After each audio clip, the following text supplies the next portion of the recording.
Wow! When the time is right, when God has prepared everything for you, God will send the right people to bless you. At kung talagang para sa'yo, para sa'yo.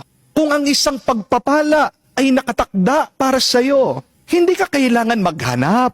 Ikaw ang hahanapin nito. Amen? Kung nakalaan talaga para sa'yo ang isang grasya, hindi mo kailangan magpagod ng magpagod. Mabilis na darating ito para sa iyo. Amen? Remember this, God is in control. Not you. God is working in people's heart, not you.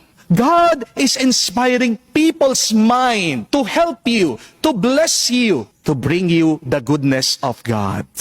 Which means you can rest easy and continue doing what you need to do. Trust God's process. God is doing something for you to be blessed.